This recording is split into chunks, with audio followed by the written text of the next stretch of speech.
लेकिन जब मैं कहीं न कहीं मुझे लगता है कि दूसरी तरफ जब देखते हैं कि एक तरफ हमारे युवा संस्कारवान होकर आगे, और मैं आज यहाँ पर देख हमारे युवाओं ने एक संगठन प्रारंभ किया और उन्होंने सिर्फ ऐसे छोटे बच्चे और गरीब परिवारों, और उन्होंने समाज का जिस तरह से पिछले 7 साल उन्होंने इस कार्य को प्रारंभ किया और आज इस कौम के और अन्य कौम के उस एक जगह से 74 स्टूडेंट है जिनको डॉक्टर बनाकर उन्होंने निकाल कर भेजने का काम किया। वो डॉक्टर बन गए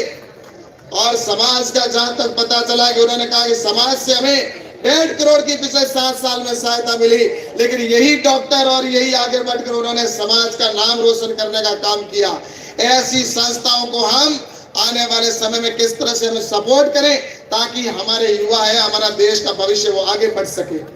हमारे किसान कौम के नाते मैं आप सबसे कहना चाहता हूं कि यहाँ पर सभी तरह की हमारी बातें हुई,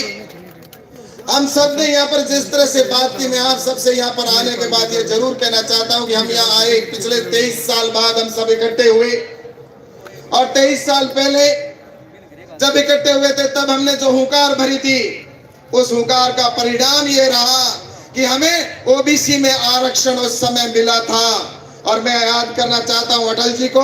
निश्चित रूप से अटल बिहारी जी वाजपेयी जी ने उस समय उस ओबीसी के आरक्षण के ऊपर मोहर लगाने का काम किया था जिसकी वजह से हमें आरक्षण मिला। लेकिन मैं आप सबसे एक चीज जरूर कहना चाहता हूं कि हम जब यहाँ पर आए हैं तो कुछ आने वाले समय के अंदर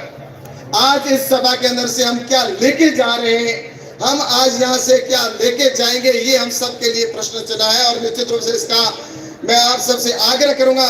कि जो हमने संकल्प प्रारंभ में गुरुजी ने पढ़ा था उस संकल्प को हमें चरितार्थ करते हुए अपने जीवन के अंदर उतार के और अपने समाज के लिए हम किस तरह से आगे कर सकते हैं, उसके लिए मैं जरूर आपसे कहना चाहता हूं।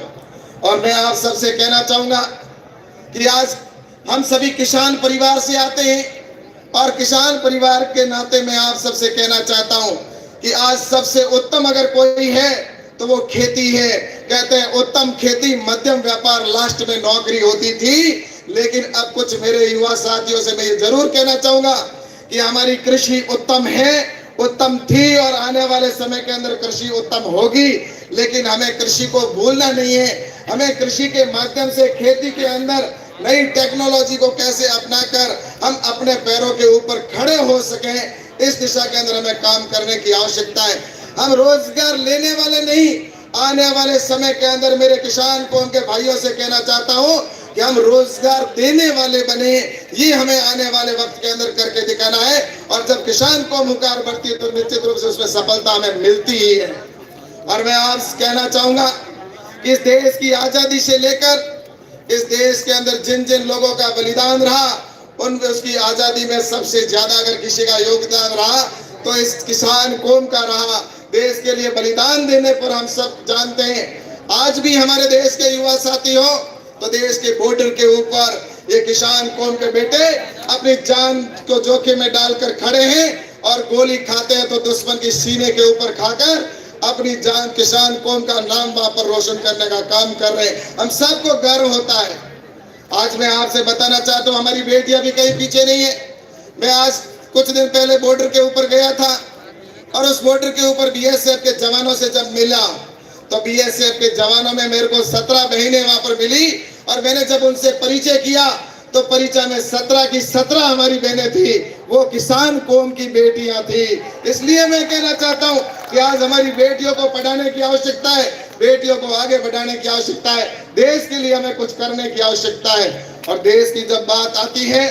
तो मैं आपसे एक बात कहकर मैं अटल जी की मुझे वो बात याद आती है। भारत है ना, हम भारत के वासी हैं, हमारा इस भारत के लिए प्राणों की आहुति दी हम लोगों ने। भारत कोई भूमि का टुकड़ा नहीं है। अटल जी ने कहा था कि ये भारत कोई भूमि का टुकड़ा नहीं है, ये एक जीता जागता राष्ट्र पुरुष है। हमें अभिनंदन है हमें इस बात का कि हम भारत के हैं, हमें गर्व है इस बात का कि हम भारत के वासी हैं। इसलिए मैं आपसे कहना चाहता हूँ इस देश के लिए हमें कुछ भी करना पड़े तो हमें हर समय तैयार रहना चाहिए। और किसान कौम के नाते मैं आपसे आग्रह करूंगा 2 मिनट का